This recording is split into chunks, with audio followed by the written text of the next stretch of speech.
Why do people prefer American pizza over Italian pizza? American pizza, at least thin crust, is often made with a very high gluten flour, often 13 to 14% protein content. Most Italian pizzerias skillfully stretch out dough to the point where it resembles a cracker with tomato sauce and cheese on it. It's so thin and light that many people eat a whole pie by themselves. Instead of slow-cooked tomato sauce in the US, Italy uses olive oil, pureed fresh tomatoes, garlic, and oregano.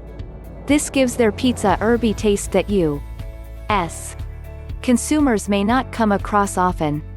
A large slice of the chain's meat lovers pan pizza with pepperoni, sausage, ham, bacon, pork and beef has 480 calories, 10 grams of saturated fat and 1,180 milligrams of sodium. Americans eat an average of 46 slices of pizza per person each year, according to Mayo Clinic. While pizza can be healthy if you make it the right way, most of the pizza you buy counts as junk food because of the high amount of refined carbohydrates, fat and sodium it contains. Refined carbohydrates pizza crust is typically made with refined flour, which is flour made from grains that have had their germ and bran removed. This lowers the amount of fiber, vitamins and minerals in the flour, making it less nutritious.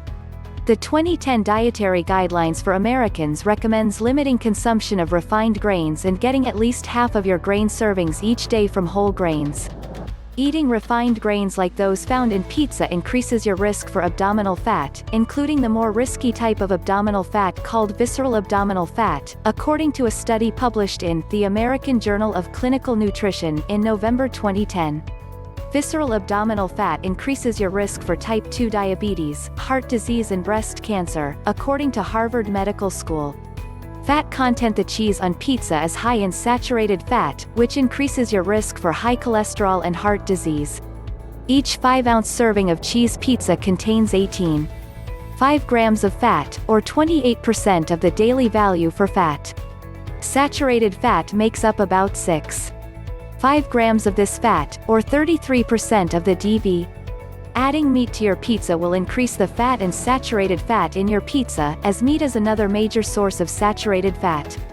Sodium content: consuming too much sodium could increase your risk for high blood pressure. The average American consumes 3,400 milligrams of salt each day instead of staying within the recommended limit of 2,300 milligrams. A 5-ounce slice of cheese pizza contains 675 milligrams of sodium, or 29% of your recommended salt for the day. Quote, "Personally, despite being an American, I prefer pizza from Italy. There are many pizzerias in the US that make fairly similar pies, but they are not any of the chain or franchised brands: Pizza Hut, Domino's, Papa John's, DeMarco's, Blaze, Little Caesar, Pizzeria Uno, etc. You have to find little hole-in-the-wall places that are usually run by immigrants, or inherited by first or second generation born, who stick to the original methods and recipes. I have found places here in the States that make flash cooked in wood or coal-burning ovens, with that lovely slight char, fresh creamy mozzarella, and once in a blue moon fresh buffalo mozzarella, but expensive, and the lightest touch of crushed tomatoes. Nothing from a can, nothing processed, nothing formulated in a food lab, or dictated by corporate, just the best ingredients possible.